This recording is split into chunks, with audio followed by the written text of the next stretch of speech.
ಚಿತ್ರದುರ್ಗದ ರೇಣುಕಾಸ್ವಾಮಿ ಕೊಲೆ ಪ್ರಕರಣಕ್ಕೆ ಸಂಬಂಧಪಟ್ಟಂತೆ ಚಾಲೆಂಜಿಂಗ್ ಸ್ಟಾರ್ ನಟ ದರ್ಶನ್ ಅವರನ್ನ ಅರೆಸ್ಟ್ ಮಾಡಲಾಗಿದೆ. ದರ್ಶನ್ ಸೇರಿದಂತೆ 10 ಮಂದಿಯನ್ನ ಅರೆಸ್ಟ್ ಮಾಡಲಾಗಿದೆ. ಜೊತೆಗೆ ಈ ಶನಿವಾರ ಏನು ರೇಣುಕಾಸ್ವಾಮಿಯನ್ನ ಕಿಡ್ನಾಪ್ ಮಾಡಲಾಗತ್ತೆ. ಜೊತೆಗೆ ಭಾನುವಾರ ಆತನ ಶವ ಸುಮ್ನಳ್ಳಿ ಬ್ರಿಡ್ಜ್ ಬಳಿ ಇರುವಂತಹ ಸತ್ವ ಅನುಗ್ರಹ ಅಪಾರ್ಟ್ಮೆಂಟ್ ಏನಿದೆ, ಅಪಾರ್ಟ್ಮೆಂಟ್ ನ ಮುಂಭಾಗದಲ್ಲಿರುವಂತಹ ರಾಜಕಾಲುವೆ ಬಳಿ ಕಂಡು ಬರುತ್ತೆ. ಸೊ ಹಾಗಾದ್ರೆ ಶನಿವಾರ ಏನೆಲ್ಲ ಆಯಿತು, ಎಷ್ಟು ಗಂಟೆಗೆ ರೇಣುಕಾಸ್ವಾಮಿಯನ್ನ ಕಿಡ್ನಾಪ್ ಮಾಡ್ಲಾಯ್ತು, ಜೊತೆಗೆ ಯಾರೆಲ್ಲ ಇದ್ರು ಅನ್ನುವಂತಹ ಕಂಪ್ಲೀಟ್ ಮಾಹಿತಿಯನ್ನ ನಾನು ನಿಮ್ಗೆ ಕೊಡ್ತಾ ಹೋಗ್ತೀನಿ. ಶನಿವಾರ ಅಂದ್ರೆ ಜೂನ್ 8 ರಾತ್ರಿ 10 ಗಂಟೆಗೆ ರೇಣುಕಾಸ್ವಾಮಿಯನ್ನ ದರ್ಶನ್ ಟೀಮ್ ಕಿಡ್ನಾಪ್ ಮಾಡತ್ತೆ. ಕಿಡ್ನಾಪ್ ಮಾಡಿದ ಬಳಿಕ RR ನಗರದ ಪಟ್ಟಣಗೆರೆಯಲ್ಲಿರುವಂತಹ ಶೆಡ್ ನಲ್ಲಿ ಆತನನ್ನ ಇರಿಸಲಾಗತ್ತೆ.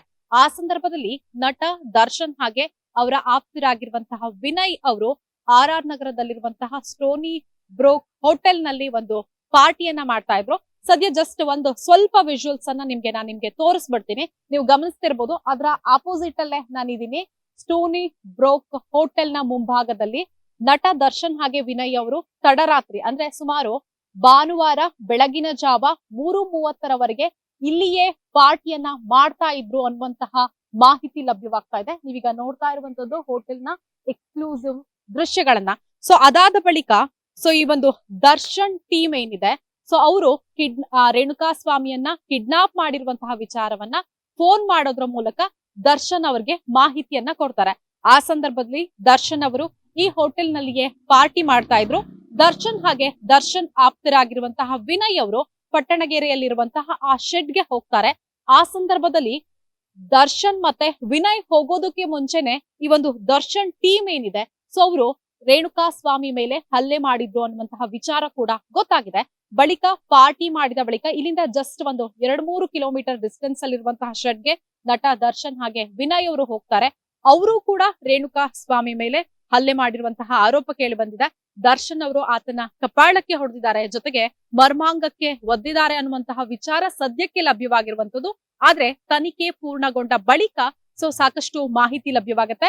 ಜೊತೆಗೆ ಈ ಒಂದು ಬೆಳವಣಿಗೆಗಳು ಏನಾಗ್ತಾ ಇರುತ್ತೆ ಅಂದ್ರೆ ಬೆಳಗಿನ ಜಾವದಲ್ಲಿ ಈ ಒಂದು ಪ್ರಕರಣದ ಇನ್ಸಿಡೆಂಟ್ ಗಳು ಏನ್ ನಡೀತಾ ಇರುತ್ತೆ, ಆ ಸಂದರ್ಭದಲ್ಲಿ ಶೆಡ್ ನಲ್ಲಿ ಪವಿತ್ರ ಗೌಡ ಅವರು ಕೂಡ ಇದ್ರು ಅನ್ನುವಂತಹ ಮಾಹಿತಿ ಲಭ್ಯವಾಗಿದೆ. ಅವರು ಕೂಡ ಇನ್ನೊಂದು ಕಾರ್ನಲ್ಲಿ ಅಲ್ಲಿಗೆ ಬಂದಿದ್ರು ಅನ್ನುವಂತಹ ಮಾಹಿತಿ ಲಭ್ಯವಾಗಿದೆ. ಜೊತೆಗೆ ನೀವು ಗಮನಿಸಿರ್ಬೋದು, ಆ ಒಂದು ಶೆಡ್ ನಲ್ಲಿ ಸುಮಾರು 20ಕ್ಕೂ ಹೆಚ್ಚು ಸಿಸಿ ಕ್ಯಾಮೆರಾಗಳಿದೆ. ಸದ್ಯ FSL ಅಧಿಕಾರಿಗಳು ಅಲ್ಲಿ ಏನೋ ಯಾವ್ದಾದ್ರು ಸಾಕ್ಷಿ ಸಿಗಬಹುದು ಅನ್ನುವಂತಹ ನಿಟ್ಟಿನಲ್ಲಿ ತಪಾಸಣೆಯನ್ನ ನಡೆಸ್ತಾ ಇದ್ದಾರೆ. ಜೊತೆಗೆ ಈ ಒಂದು ಏನು ಹಲ್ಲೆ ಮಾಡ್ತಾರೆ, ಜೊತೆಗೆ ಆ ಬಳಿಕ ದರ್ಶನ್ ಮತ್ತೆ ವಿನಯ್ ಎಲ್ಲರೂ ಕೂಡ ಅಲ್ಲಿಂದ ವಾಪಸ್ ಆಗ್ತಾರೆ. ಆದ್ರೆ ದರ್ಶನ್ ಅಂಡ್ ಗ್ಯಾಂಗ್ ಏನಿದೆ, ಸೊ ಅವರು ರೇಣುಕಾಸ್ವಾಮಿ ಅವರ ಜೊತೆಗಿರ್ತಾರೆ. ಜೊತೆಗೆ ಬೆಳಗ್ಗೆ ದರ್ಶನ್ ಅವ್ರಿಗೆ ಏನು ಆ ಒಂದು ಗ್ಯಾಂಗ್ ಫೋನ್ ಮಾಡುತ್ತೆ, ಆತ ಮೃತಪಟ್ಟಿದ್ದಾನೆ ಅಂತ. ಸೊ ಅವಾಗ ದರ್ಶನ್ ಅವರು ಆತನ ಶವವನ್ನ ಎಲ್ಲಾದ್ರೂ ಎಸಿರಿ ಅನ್ನುವಂತಹ ಏನು ಹೇಳಿದ್ರು ಅನ್ನುವಂತಹ ಮಾಹಿತಿ ಕೂಡ ಸದ್ಯ ಲಭ್ಯವಾಗ್ತಾ ಇರುವಂತದ್ದು. ಅಂದ್ರೆ ಈ ಒಂದು ದರ್ಶನ್ ಅವರು ಈ ತರ ಹೇಳಿದ್ರಿಂದ ಸುಮಾರು ಬೆಳಗ್ಗೆ 6:30 ಅಥವಾ 7 ಗಂಟೆ ಸುಮಾರಿಗೆ ಸುಮ್ಮನಹಳ್ಳಿಯ ಬ್ರಿಡ್ಜ್ ಮುಂಭಾಗದಲ್ಲಿರುವಂತಹ ಸತ್ವ ಅನುಗ್ರಹ ಅಪಾರ್ಟ್ಮೆಂಟ್ ಏನಿದೆ, ಸೊ ಅಪಾರ್ಟ್ಮೆಂಟ್ ಮುಂಭಾಗದಲ್ಲಿರುವಂತಹ ರಾಜಕಾಲುವೆಗೆ ರೇಣುಕಾಸ್ವಾಮಿಯವರ ಶವವನ್ನ ಎಸೆಯಲಾಗಿದೆ ಅನ್ನುವಂತಹ ಮಾಹಿತಿ ಲಭ್ಯವಾಗಿದೆ. ಜೊತೆಗೆ ಆತುರದಲ್ಲಿಯೇ, ಯಾಕಂದ್ರೆ ಬೆಳಗಿನ ಜಾವ ಆಗಿರುತ್ತೆ, ಸೊ ಹಾಗಾಗಿ ಕಾಮನ್ ಆಗಿ ಆತುರದಲ್ಲಿಯೇ ಈ ಒಂದು ಶವವನ್ನ ಎಸೆದು ಆ ಒಂದು ಗ್ಯಾಂಗ್ ಪರಾರಿಯಾಗಿತ್ತು. ಜೊತೆಗೆ ಇನ್ನೊಂದು ವಿಚಾರ ಗಮನಿಸಬೇಕು, ನಾನು ಹೇಳ್ದೆ 3:30 ಕೂಡ ದರ್ಶನ್ ಅವರು ಇಲ್ಲಿ ಪಾರ್ಟಿಯನ್ನ ಮಾಡ್ತಾ ಇದ್ರು ಅಂತ. ಜೊತೆಗೆ ಅವರು ಶೆಡ್ಗೆ ತೆರಳಿ ಆ ಬಳಿಕ 5:00 ಶೆಡ್ ನಿಂದ ಮನೆಗೆ ಹೋಗಿದ್ದಾರೆ ಅನ್ನುವಂತಹ ಮಾಹಿತಿ ಲಭ್ಯವಾಗ್ತಾ ಇದೆ.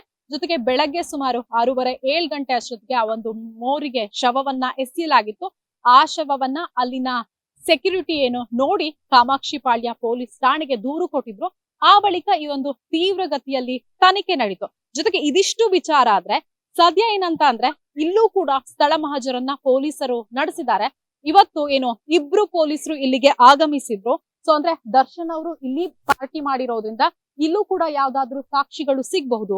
ದರ್ಶನ್ ಅವರು ಈ ಒಂದು ಹೋಟೆಲ್ ನಲ್ಲಿ ಎಷ್ಟು ಗಂಟೆವರೆಗಿದ್ರು, ಜೊತೆಗೆ ಯಾರೆಲ್ಲ ಇದ್ರು ಅನ್ನುವಂತಹ ಮಾಹಿತಿಯನ್ನ ಕಲೆ ಹಾಕುವಂತಹ ನಿಟ್ಟಿನಲ್ಲಿ ಸದ್ಯ ಏನು ಪೊಲೀಸರು ಕೂಡ ಆಗಮಿಸಿದ್ರು. ಸ್ಥಳ ಮಹಜರನ್ನ ಕೂಡ ಮಾಡಿದ್ದಾರೆ. ಯಾಕಂದ್ರೆ ನಾರ್ಮಲ್ ಆಗಿ ಹೋಟೆಲ್ ಅಂದ ತಕ್ಷಣ ಸಿಸಿ ಕ್ಯಾಮ್ರಾಗಳಿರುತ್ತೆ. ಸೊ ಅವ್ರಿಗೆ ಏನಾದ್ರು ಈಗೇನು ನಾನು 3:30 ಪಾರ್ಟಿ ಮಾಡ್ತಾ ಇದ್ದೆ ಅಂತ ಹೇಳಿದ್ರು, ಆ ಬಳಿಕ ಅವ್ರಿಗೆ ಫೋನ್ ಬಂದಿರೋದೇನಾದ್ರೂ ಕ್ಲೂ ಸಿಗತ್ತಾ, ಬೇರೆ ತರ ಏನಾದ್ರೂ ಸಾಕ್ಷಿ ಸಿಗತ್ತಾ, ಇಲ್ಲಿಂದ ಅವರು ಎಷ್ಟು ಗಂಟೆಗೆ ಹೊರಟ್ರು, ಎಷ್ಟು ಗಂಟೆಗೆ ಬಂದ್ರು, ಮಧ್ಯದಲ್ಲಿ ಏನಾದ್ರೂ ಟೆನ್ಷನ್ ಆಗಿದ್ರ, ಸೊ ಕಿಡ್ನಾಪ್ ಬಗ್ಗೆ ಏನಾದ್ರೂ ಮಾಹಿತಿಗಳನ್ನ ಪಡೆದುಕೊಳ್ತಾ ಇದ್ರ ಅನ್ನುವಂತಹ ಎಲ್ಲವನ್ನ ಸಾಕ್ಷ್ಯವನ್ನ ಕಲೆ ಹಾಕುವಂತಹ ನಿಟ್ಟಿನಲ್ಲಿ ಇಲ್ಲೂ ಕೂಡ ಪೊಲೀಸರು ಸ್ಥಳ ಮಹಜರನ್ನ ಮಾಡಿದ್ದಾರೆ. ಅಂದ್ರೆ ಈ ಒಂದು ಪ್ರಕರಣದಲ್ಲಿ ಇಂಚಿಂಚು ಮಾಹಿತಿಯನ್ನ ಕಲೆ ಹಾಕುವಂತಹ ಪ್ರಯತ್ನವನ್ನ ಪೊಲೀಸ್ ಅಧಿಕಾರಿಗಳು ಮಾಡ್ತಾ ಇರುವಂತದ್ದು. ಹಾಗಾಗಿ ಶನಿವಾರ ಏನು ಭಾನುವಾರ ಬೆಳಗ್ಗೆ 8 ಗಂಟೆಗೆ ಮೋರಿಯಲ್ಲಿ ಶವ ಪತ್ತೆ ಆಗತ್ತೆ.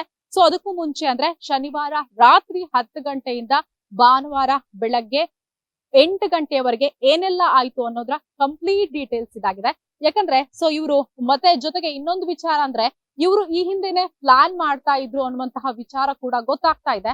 ಅಂದ್ರೆ ಆತ ಏನು ಪವಿತ್ರ ಗೌಡ ಅವರಿಗೆ ಅಶ್ಲೀಲ ಫೋಟೋಗಳನ್ನ ಕಳಿಸ್ತಾ ಇದ್ದ, ಜೊತೆಗೆ ಅಶ್ಲೀಲ ಮೆಸೇಜ್ ಗಳನ್ನ ಮಾಡ್ತಾ ಇದ್ದಂತಹ ನಿಟ್ಟಿನಲ್ಲಿ ಸೊ ಒಂದು ಗ್ಯಾಂಗ್ ಎಲ್ರು ಕೂಡ ಆತನನ್ನ ಕಿಡ್ನಾಪ್ ಮಾಡೋದಕ್ಕೆ ಸ್ಕೆಚ್ ಹಾಕಿದ್ರು. ಚಿತ್ರದುರ್ಗದ ಚಳ್ಳಕೆರೆ ಗೇಟ್ ನಿಂದ ಆತನನ್ನ ಕಿಡ್ನಾಪ್ ಮಾಡಲಾಗಿತ್ತು. ಸೊ ಇದಿಷ್ಟು ಕೂಡ ಆ ಒಂದು ಈಗ ರೇಣುಕಾಸ್ವಾಮಿ ಏನು ಮರ್ಡರ್ ಆಗಿದ್ದಾರೆ, ಕೊಲೆ ಆಗಿದ್ದಾರೆ. ಸೊ ಅವ್ರಿಗೆ ಸಂಬಂಧಪಟ್ಟಂತೆ ಶನಿವಾರ ರಾತ್ರಿಯಿಂದ ಭಾನುವಾರ ಬೆಳಗ್ಗೆ ಏನುವರೆಗೂ ನಡೀತು. ಜೊತೆಗೆ ಈಗ ಪೊಲೀಸ್ ಅಧಿಕಾರಿಗಳು ಬಂದು ಸ್ಥಳ ಮಹಜರು ಮಾಡಿರುವಂತಹ ಮಾಹಿತಿ. ವಿಡಿಯೋ ಜರ್ನಲಿಸ್ಟ್ ಮಹಾಂತೇಶ್ ಜೊತೆ ವೀಣಾ ಸಿದ್ದಾಪುರ್, ಕರ್ನಾಟಕ ಟಿವಿ, ಬೆಂಗಳೂರು.